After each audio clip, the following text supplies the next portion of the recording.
Minha drag mama me mandou falar sobre o Reunited de RuPaul's Drag Race All Stars 2. E eu só vou fazer isso porque eu sou muito obediente. Porque foi um episódio horrível. Para começar, não tinha público ao vivo como tem sempre nos Reuniteds. Eu acho que isso acabou com a energia do episódio, foi tudo lá para baixo, foi tudo péssimo.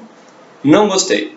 Vou falar só mal de todo mundo, menos de Alyssa Edwards, porque a Alyssa Edwards estava engraçada, estava animada, estava ótima, estava linda.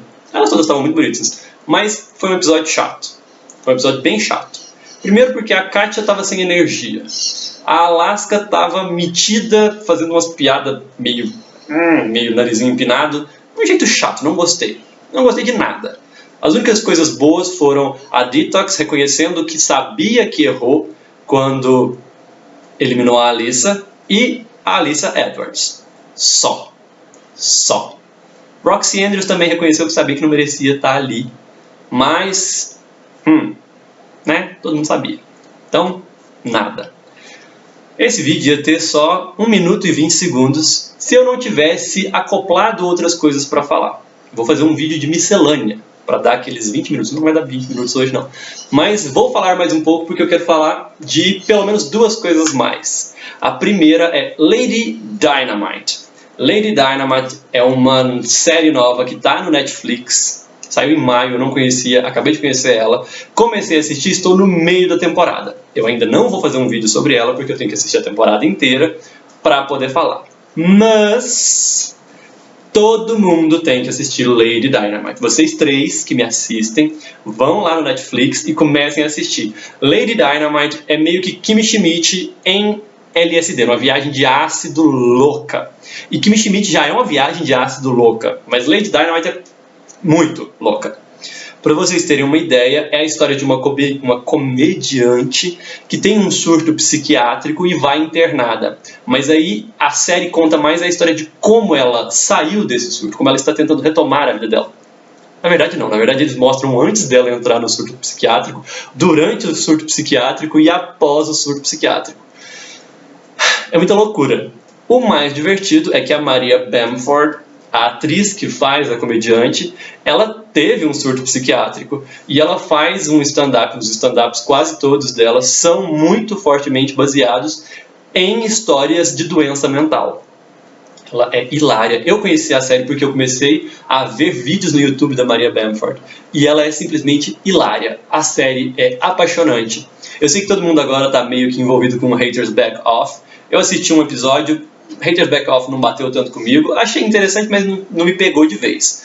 Lady Dynamite, totalmente. Só para vocês terem uma pitadinha, numa entrevista, um cara pergunta para Maria Bamford por que a série se chama Lady Dynamite. Aí ela responde que provavelmente foi uma piada pelo fato dela agora não ter mais energia porque ela está tomando remédios psiquiátricos. Só disso a gente já tem que amar Maria Bamford. Amem Maria Bamford e assistam Lady Dynamite. Também vou dar um toque, porque eu não assisti ainda, tenho que assistir, e quando assistir vou fazer um vídeo sobre as 2 versões, porque saiu uma versão nova de Rocky Horror Picture Show.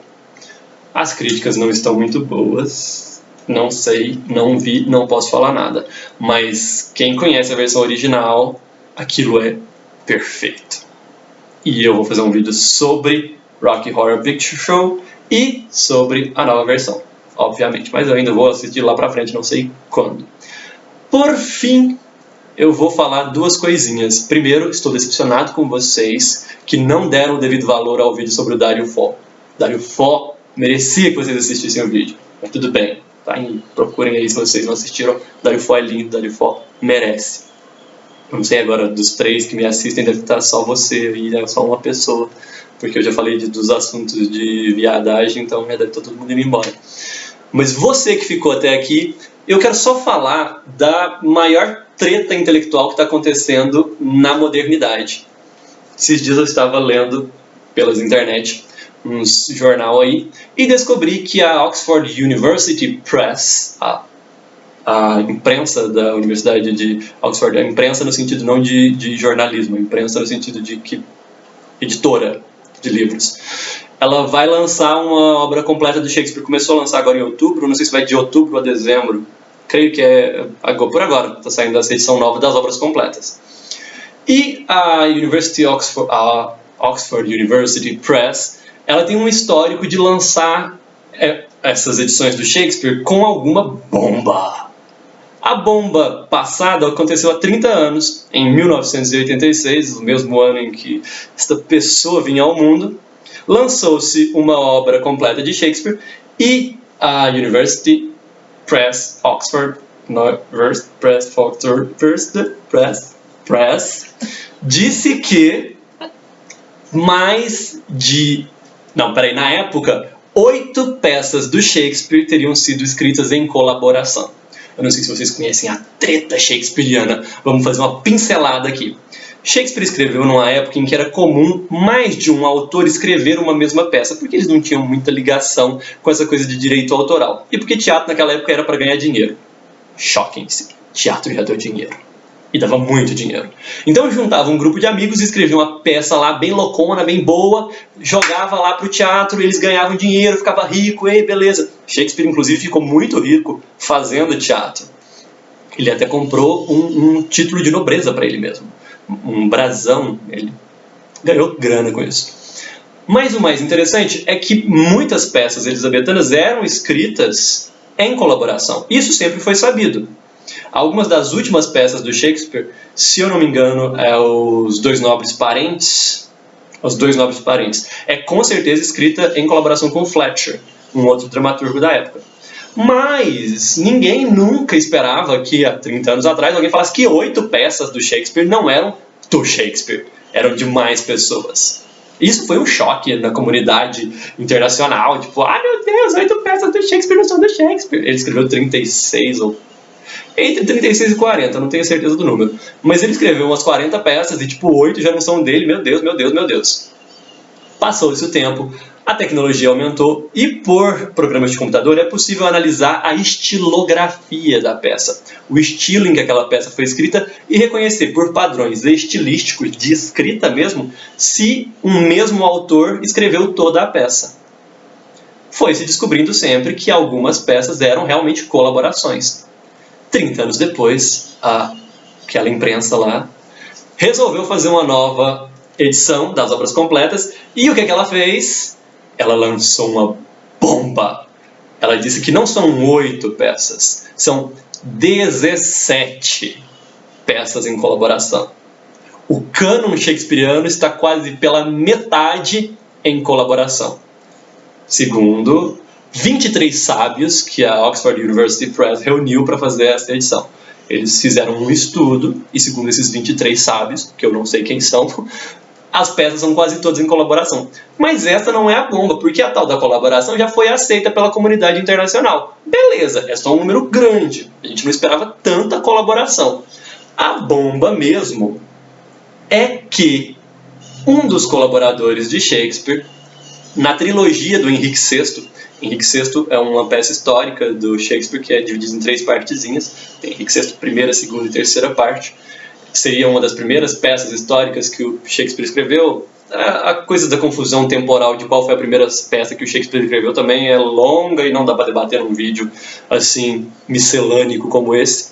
Mas, enfim, este primeiro colaborador, este famoso colaborador, teria sido o grande, o maior, o fantástico rival de Shakespeare, Christopher Marlowe. Vocês não conhecem o Christopher Marlowe, que eu tenho certeza disso. Talvez um de vocês 3 conheça, mas vocês 3 conheceriam o Christopher Marlowe, seria chocante demais. Christopher Marlowe foi um escritor muito loucão da época do Shakespeare. Eles tinham a mesma idade. Eles começaram a escrever mais ou menos na mesma época. Só que o Shakespeare era de uma família falida e era do interior. E o Marlowe era londrino e era de uma família mais ou menos bem estabilizada. Só que o Marlowe era totalmente doido. O verso branco shakespeariano, que é uma das grandes coisas das peças shakespearianas, que é o imponente verso shakespeariano, o Marlowe tinha pego primeiro essa imponência.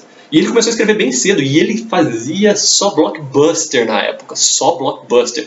Tipo, tinha peças do Marvel e o povo sabia que ia ganhar dinheiro. E tinha sempre uns personagens muito grandes, pomposos, bons personagens. Ele escreveu o Judeu de Malta, ele escreveu o Massacre de Paris, ele escreveu o primeiro Dr. Fausto, aquele que a gente conhece ou do Chaves e Chapolin, vocês talvez conheçam lá do Chapolin, o Dr. Fausto, ou talvez vocês conheçam do Goethe, não importa da onde, o Fausto, aquela história do cara que vende alma do capeta, o Marlowe tinha uma versão dela, que é linda, diga-se de passagem, é muito boa, muito bonitinha, e ele escreveu um Tamerlão, que é a história de um conquistador mongol, desses, tipo um Kublai Khan, vocês conhecem Kublai Khan, Tamerlão, não sei, mas é, um cara fodão. E o Marlowe, ele era tão louco que ele, na época da Rainha Elizabeth, a primeira, a Virgem, tinha um monte de tramas, lembrem-se das aulas de história, ela não era nem protestante, nem era católica, ela não se casava, ela queria governar sozinha a Inglaterra e fez assim por uns 40 anos, sei lá quanto tempo, mas foi muito tempo. Mas sempre tinha gente querendo matar a Rainha da Inglaterra, porque o que a gente vai fazer? Matar a Rainha da Inglaterra, aquela protestante louca.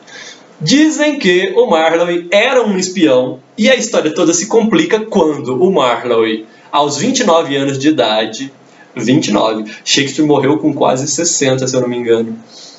Então, aos 29 anos de idade, quando os dois tinham 29 anos, o Shakespeare ainda era um manezinho. Marlowe já era fodástico, Shakespeare ainda era um manezinho. O Marlowe morre numa taberna levando uma adagada. Ele pega uma adaga, então dão-lhe uma adagada no olho. No olho. Isto é uma história shakespeariana. Ele levou esta adagada no olho e daí pra frente Shakespeare foi o grande dramaturgo elizabetano. Vem aquelas teorias, várias teorias. Gente, Shakespeare dá muitas teorias conspiratórias. A primeira que eu mais gosto é: se o Marlowe não tivesse morrido, Shakespeare teria sido tão grande? Sei lá, o Marlowe morreu. A segunda, que essa é muito boa. O Marlowe, na verdade, fingiu que levou uma adagada na cara e continuou escrevendo peças em surdina, assinando como William Shakespeare.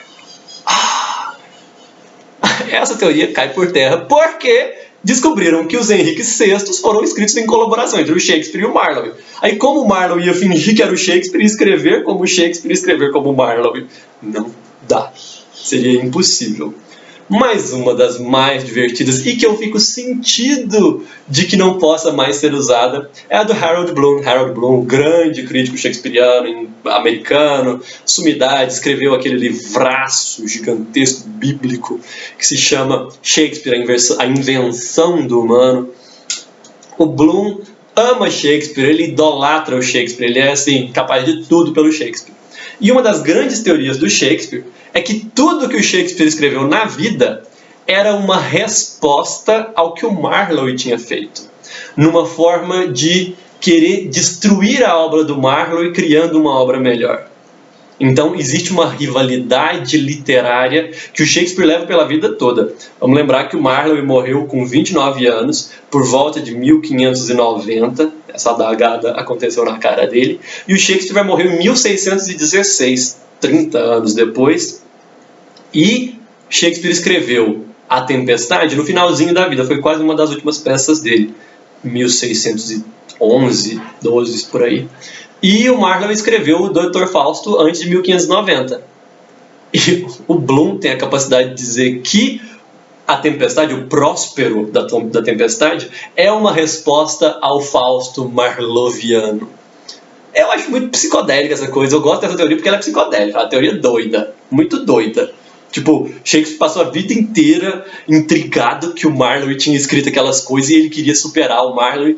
É interessante porque tem como você perceber as intercorrências. Por exemplo, próspero, em inglês não tem essa intercorrência rápida, mas na nossa língua tem. Próspero é uma pessoa que é próspera, uma pessoa que vai pra frente. E Fausto é uma pessoa chique. O Fausto, em português, essa palavra também significa riqueza. Então, olha que bonitinho. Dá dessa combinaçãozinha. Tem outras coisas. O Judeu de Malta tem uma personagem que lembra muito outras personagens shakespearianas. Tanto o Ricardo III quanto o Arão o Mouro do Tito Andrônico. Então tem as coisas que o Bloom foi bonitinho ao pegar os pontos de contato e falar assim, olha gente, tem muitos pontos de contato, era invejinha do Shakespeare. Invejinha não era rivalidade, ele não chama de invejinha. Se bem que o Bloom tem uma teoria que é a da angústia. É uma coisa louca lá sobre os predecessores, os autores que vieram antes do escritor. E ele tem um termo meio freudiano lá de angústia entre essas coisas assim. Angústia de influência, a angústia da influência. É mais ou menos isso. Então assim, o Marlowe escrevia, influenciou o Shakespeare fica angustiado e tenta superar o Marlowe. É mais ou menos essa a teoria dele. Assim, linhas muito gerais, tá, gente? Não levem isso a sério. Mas agora eu estou intrigadíssimo. Eu preciso urgentemente ler a nova edição da Oxford University Press, porque eu quero saber como esse pessoal chegou à conclusão de que é o Marlowe que combinou, que escreveu junto com o Shakespeare.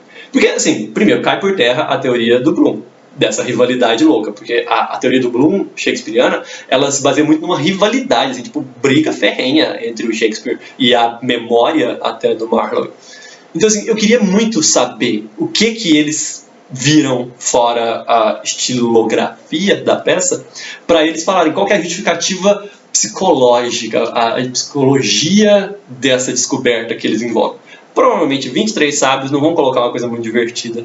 O Bloom conseguiu criar uma historinha divertida. O cara que inventou que o Marlowe fingiu a adagada conseguiu inventar uma historinha divertida. Mas eu espero, sinceramente, que 23 pessoas pensando sobre Shakespeare tenham o mínimo de sagacidade de vender uma ideia dessa como se fosse uma trama bastante sanguinolenta e shakespeariana.